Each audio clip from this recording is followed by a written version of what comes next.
Hello, Hollywood Times viewers. Judy Shields here. Today we welcome three talented gentlemen from Canada who are known as the Undercovers. Guys, let you introduce yourself so I don't get any of the names wrong. Okay, I'm at the Well, top corner here, so I can start. My name's Luke McMaster, and I'm one of the singers in the Undercovers. I'm Kevin Pauls. Am as well one third of the Undercovers. And my name is Joel Parisien. I'm the other third and the musical director. Great. So first off, let's talk about where the name of your band came from. Well, Joel, Well, Actually, Joel, I'm going to credit you, so I'll let you talk about that, Joel. yeah. Go, Joel. Yeah, well, I always like names that have kind of double entendres that can mean multiple things. I think that what we're doing as entertainers is kind of infiltrating the tribute act space with something that's a little different from a typical tribute act. And so I wanted to come up with something that was sort of playfully subversive, but also underscoring the word covers, because what we're trying to do with our shows is pay tribute to these songs that everybody's grown up with and they know so well. We just wanted to come up with a project that abandons, the wigs and the costumes and brings an extra layer of legitimacy to reinterpreting these classic songs. So underscore covers and undercovers. Got it. Well, let's ask Kevin first. How did you all meet up? Well, it's funny. So Joel and I have been kind of musical partners for probably a little over 10 years. Any of the bigger shows that I did or a lot of my touring, Joel would travel with me as my musical director and we'd play off each other. And I love working with Joel. Joel is one of the most talented singer-songwriters to come out of Canada, and so is Luke. I'm surrounded by amazing guys. And about 10 years ago, Luke and I started working together on some of his stage shows, but we never performed together. Oh. And this started happening in COVID when COVID hit and Kenny Rogers passed away.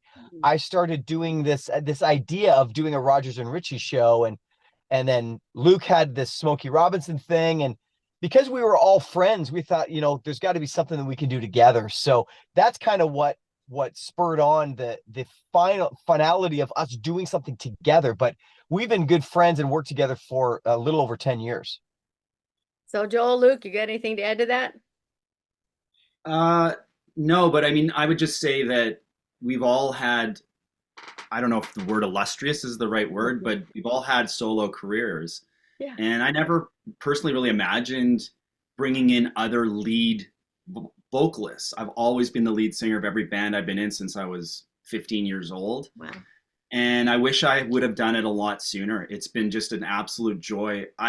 The funny thing about our band is that, okay, there's three lead singers that have played in front of thousands of people on their own. But they're three guys that actually love to sing harmonies as well and have never gotten to sing harmonies outside of maybe a studio setting. So all of a sudden we're working out the arrangements of the songs and reimagining them. And then we're building the harmonies towards the end, and these light bulbs just went off for us, especially when we started doing the show live. I'm not comparing us to the Eagles, but we have three very distinct voices. Wow. And we did not, and Joel and Kevin will back me up on this, we did not imagine that the blend of the vocals would be what it is. It's just this incredible, honestly magical thing. Hopefully you can come see us play live, Judy. But and that was a real, again, I wish I would have done this a lot sooner. Oh, last night I was showing my son, my oldest son is 39. He lives with me with his wife, and my grandson, I have a grandson who's 22. And he's I go, so I'm shoving your YouTube videos in them. Look at these guys. Oh my gosh. And my daughter-in-law's like, wow, okay. She's like me going, oh, okay. They're good. Good looking guys. I love and it. oh, you're just everything, because your tour is called Rogers, Richie, and Robinson. Why these iconic artists, Well, I think the biggest thing for me was when COVID hit and Kenny passed away. I initially called up a buddy of mine in Nashville and I said, "Do you know any of Kenny's stuff?" I said, "Let's just do a song." Back when in COVID hit, everybody was just doing some stuff for YouTube. Yeah. And he goes, "Yeah, I used to travel with Kenny." And so we started having a conversation and we did a Kenny song. And I've loved Kenny and Lionel Richie. They've been two of my biggest influences as a kid.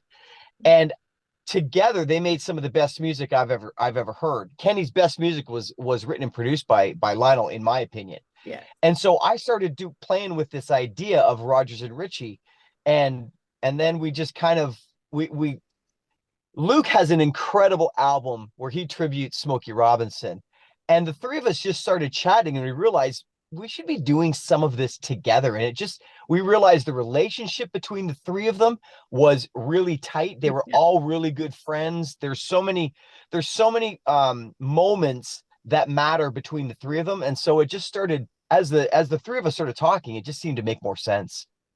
Part of our show, I think people that, aside from the music and the singing, is that we talk a little bit about the history of these artists, and they're so much more tied together than anyone would have imagined, that it's just really fun for people. I love how people are so curious about the story behind the artists and the songs. I mean, Joel and Kevin and I we're musicologists. We're fascinated about how songs were written, how artists got their start, and how they worked together and collaborated. And sharing that with the audience is just super fun, and it's really added an extra layer to our show.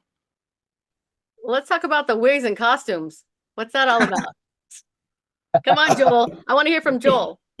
Great line, Joel. I love that. Well, I mean, exactly like in the tribute space of tribute shows, where people are bringing tribute to ABBA and the Bee Gees and the Eagles, and it's a lot of the power that comes from these tribute shows is kind of pulling people into this illusion that they get to see the actual artists.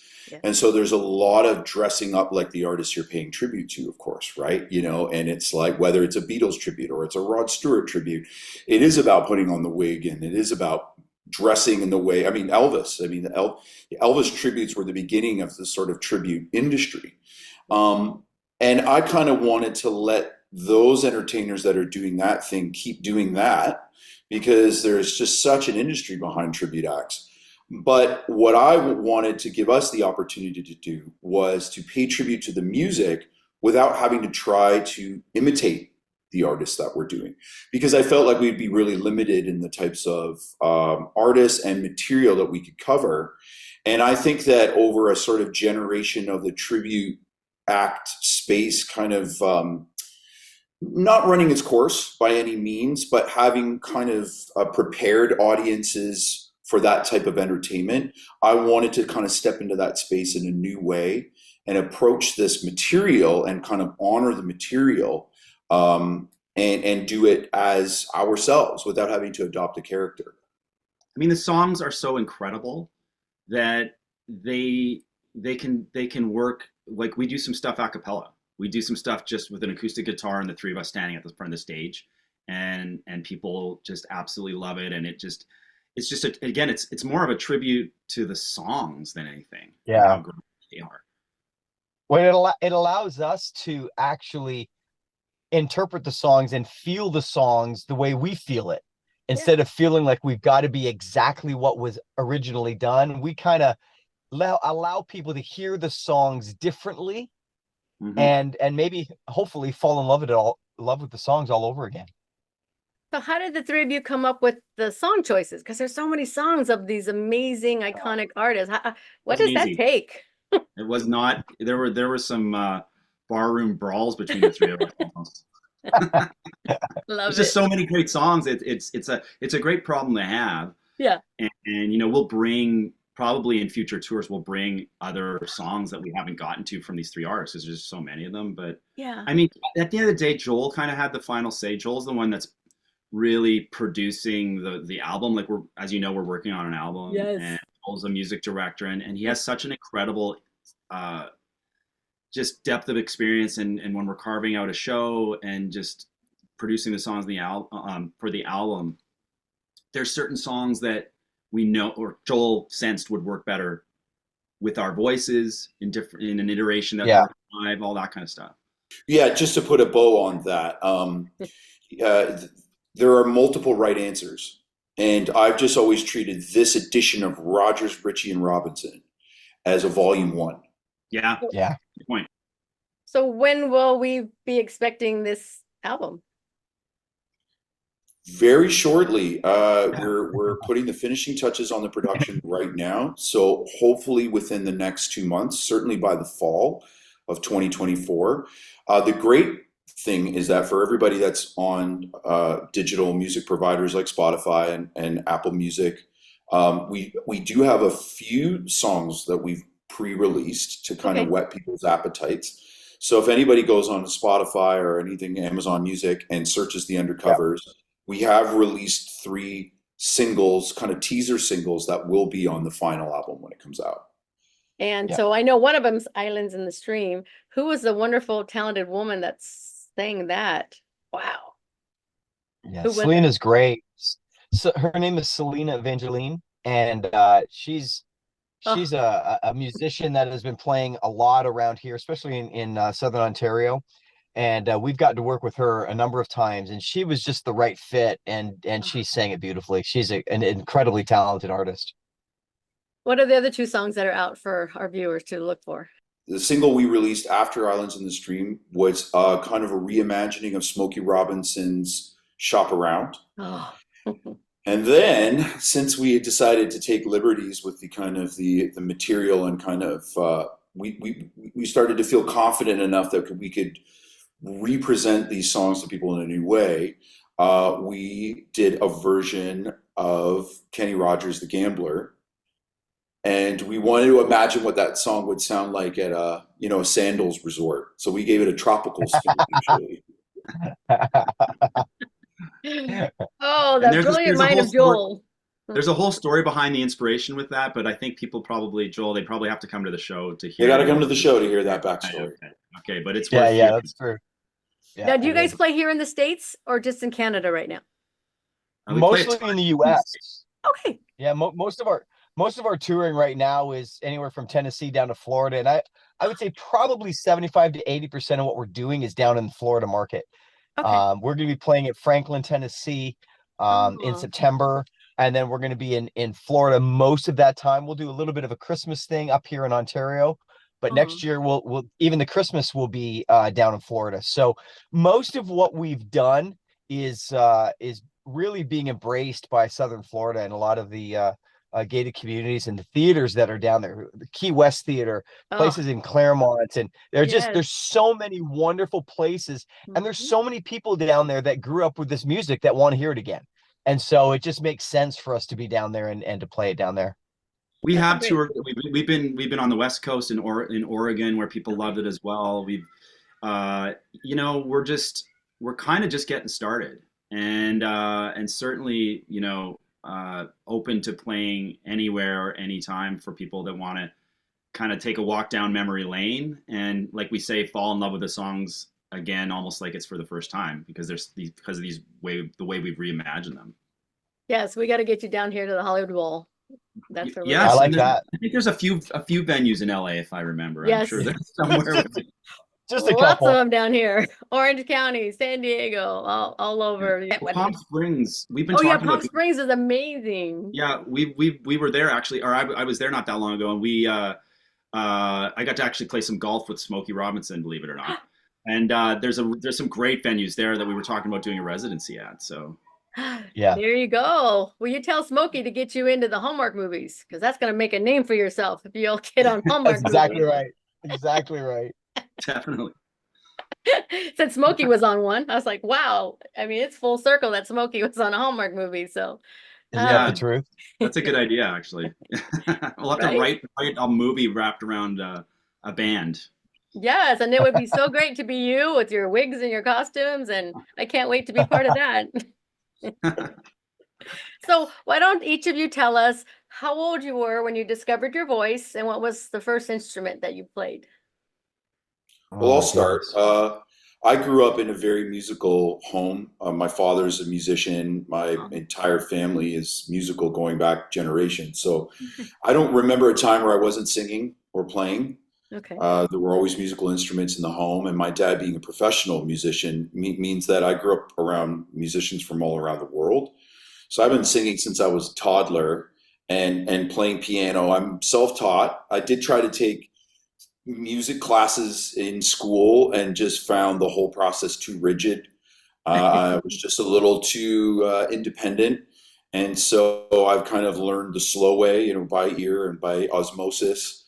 But Nice. I've been singing and playing my entire life. I started, by musician and singer standards, maybe a little late. Probably 13, 14 before I even really looked into getting into singing. And the only reason I got into singing was because I had started writing songs.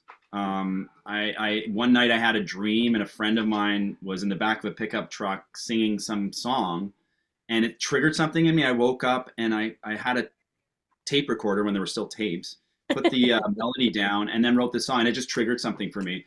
And so I started writing songs and just falling in love with that. Went and bought a guitar, kind of taught myself how to play a few chords. And then I'm like, well, I don't have anyone to sing these songs, so I'm gonna start to learn how to sing, and it just kind of went from there. And it's just become a life's passion. But I've been in bands with guys like Joel and people that grew up in the church, and I always kind of had a sense, I'm like, slowly got to catch up here, because those people that grew up in the church singing, it's just incredible at such a young age, the level that they get to. Mhm. There's a good segue for you, Kevin. Yeah, yeah. My dad sang in a gospel quartet back in the 40s, 50s, and 60s, and my dad owned a record label down in Nashville. And my sister made a record down there, and I grew up singing. I grew up with a passion to sing, but I grew up in church. Excuse me, and I grew up singing all the time. I remember my first solo when I was 11 years old, singing in front of a church of 1,000 people, and I was scared out of my mind. No kidding. But I learned very quickly in the church how to sing harmonies and what that meant. And I just never imagined that I could do it for a living. I didn't have anybody really around me that was like saying, go for it. Everybody was like, their idea of music was poverty and you'd only get a little bit. So don't ever think about doing it for a career. And so I just always kept it on the back burner. I used to work full time, and I do 150 shows a year and work full time. And I was starting to lose my mind. But I finally realized it's just, you got to go for it. So I played a little bit, but never good enough to play for myself. So I always needed guys like Joel and Luke around to play. But I grew up singing very, very young age, and I cut my teeth on Southern gospel music, on harmonies, 4-part harmonies, and singing in the church. That's how I learned how to sing. And so it's never stopped. Yeah, there was like Kevin, there was one night where we'd been flirting with the idea of doing Blaze of Glory, the Kenny Rogers song, which was also written and produced by Lionel Richie, which shows the depth of Lionel Richie and his country roots. And we were just like, man, it's such a great song, and like the harmonies would work so well. And he talked us into just trying it. We'd never really played, I don't think we'd ever played the song or even rehearsed it, No. other than backstage. He's like, we'll just do it old school like my dad used to do. We'll get to the front of the stage, no microphones, unplug your guitar, and we'll just do it in 3-part harmony. And it was just so cool to have Kevin kind of bring those Southern gospel roots into the show in a very organic way. Yeah, and it really works. Harmonies. People love voices that blend. And I think one of the magic sauces is none of our voices are the same. You're never going to listen and go, oh, I wonder who's singing. They're so distinct. But when we do it together, there's something that happens. And I think there's something, the harmonies, our love for the music, our passion for what we're doing. It all comes together to create something that I think we're creating a show that is very different. And I think people are coming in and feeling this music that they've loved, hear it done a little bit differently, and they go, oh, this is really, really cool. And it's hard to describe because it's a combination of all the eclectic types of music we've had, all the ways we've started to sing. But when we do it together, something really magical happens. It's fun. Well, now I have to go out and seek each of you individually because you guys together is amazing. So it would be kind of awesome to hear you separately, because Absolutely. it's just, I'm so glad and thankful that I found you three because it's an amazing sound. you guys. Thank you. Well, let us know when if there's a show that we're doing, and obviously you get VIP treatment. You'll be backstage, and Yes, I just heck, I'll get on a plane and fly to Florida just to come see you yes, guys because yes, it's amazing. I like it. I like it. But let's get you to come here. So each of you share your own social media, plus of course the Undercover. So let's go with start with Kevin. Social media. Everything for me is just at Kevin Pauls. Okay. And all of my personal social media all tie back into the Undercovers too. So yeah, I got my own solo music that I've been doing for a lot of years, but this is my life right now. This band is my future. This is what I want to do. I just love it. Yes. Okay, Joel. Really easy. Joel Parisien, Parisien. Not like the Pontiac. That's right. Facebook and Instagram. Yeah. I'm easy. Everything's at Luke McMaster, Instagram and everything else, except for my Facebook is Luke McMaster Music. And I see you have a great background with a bunch of instruments. What you got going on back there, Luke? Yeah, I've got a little ukulele or lukulele. Terrible joke, sorry, had to do I it. knew you were going to say that. Yeah, I knew you were sorry. going to say that. I'm so He has gullible. To. And then I have way too many guitars, mostly acoustic. I have one Sunburst electric, Fender electric, and then a bass guitar, which I can barely play, but I have it for some reason. Well, Luke's being really modest right now because that space that you're seeing him speaking is his home studio, and we actually recorded a lot of the content for a new album there. And Yeah. so Yeah. he also doubles as our sound tech or sound engineer. And yeah, that's where the magic happens, right over his shoulder.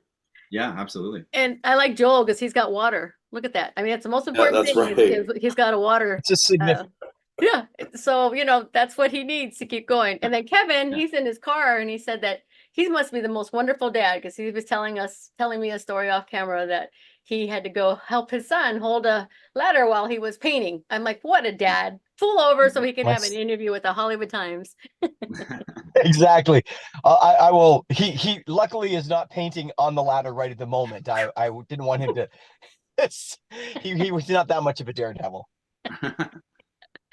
So that's a great story right there. I'm telling you.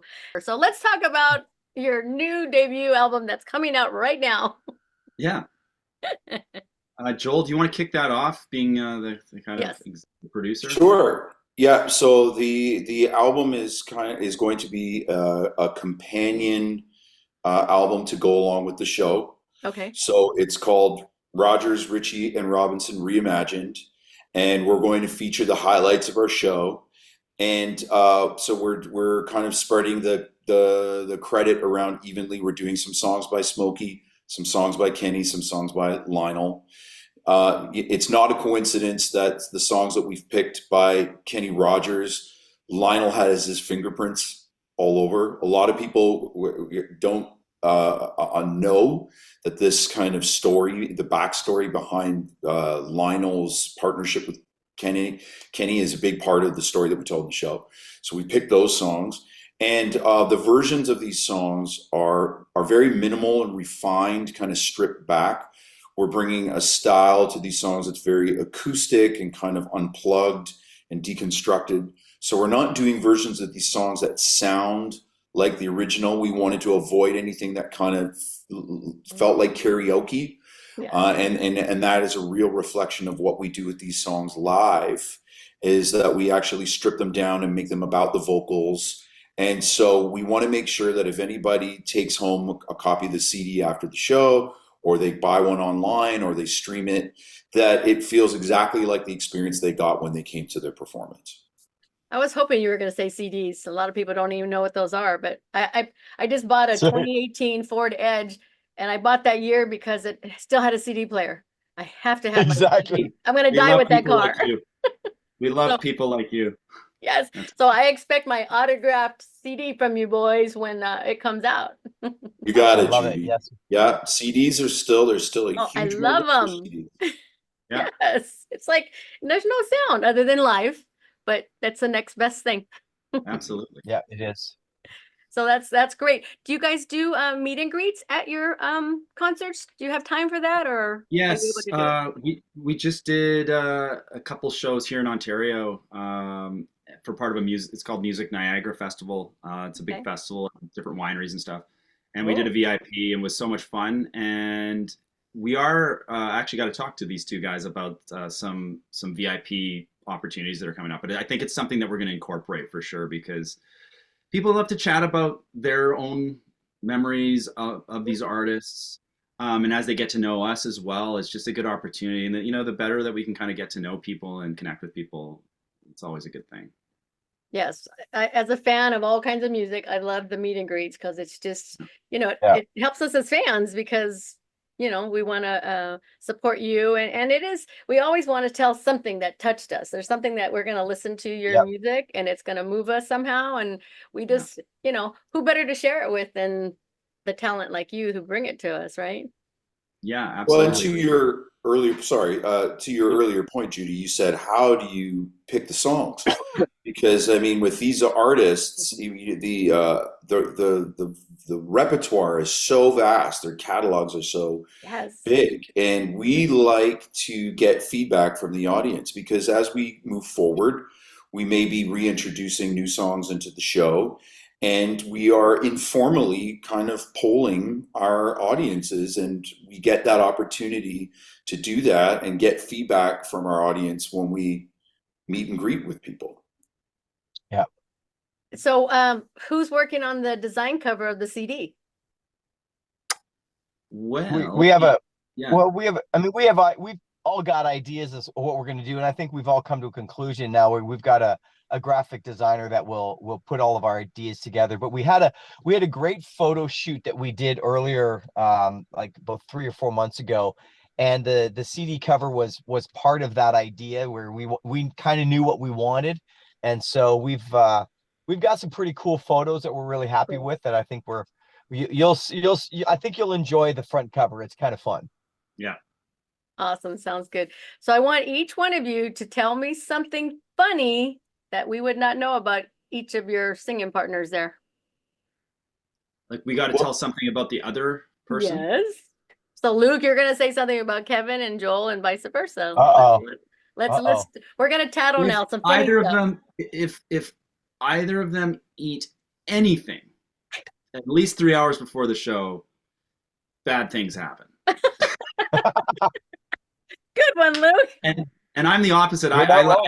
I'm eating like cake like 5 minutes before we get on. I'm insane. So If I had to throw my brothers here under the bus, what would I say? I'm gonna have to make fun of Kevin for calling us by the wrong name. Oh One my of our goodness, I first did. gigs No with the way. wrong name. I Yeah. did. It was. I'm not gonna let you live that one down. What you did he got to call tell the you? audience what that name was that he said. Yes. I don't know. Do I want to give that one away? I think you do. Yeah. Well, Kevin on. accidentally called us the Undertakers after our first show. Once we had just landed on a new name, and I think he was distracted. That maybe there was somebody in the audience that was really had something cool on, and he wasn't really. And he just said off the cuff, "Hey, thanks very much for coming out. We're the Undertakers." And I must have laughed about that for about 20 minutes after that. Wrestling, Undertaker. I've never Oh. seen Joel laugh. It was a good thing the show was our like after we'd done our encores because I don't think you could have been able to do the show. You couldn't stop Well, laughing. and in Kevin's defense, everybody in the crowd thought it was a bit.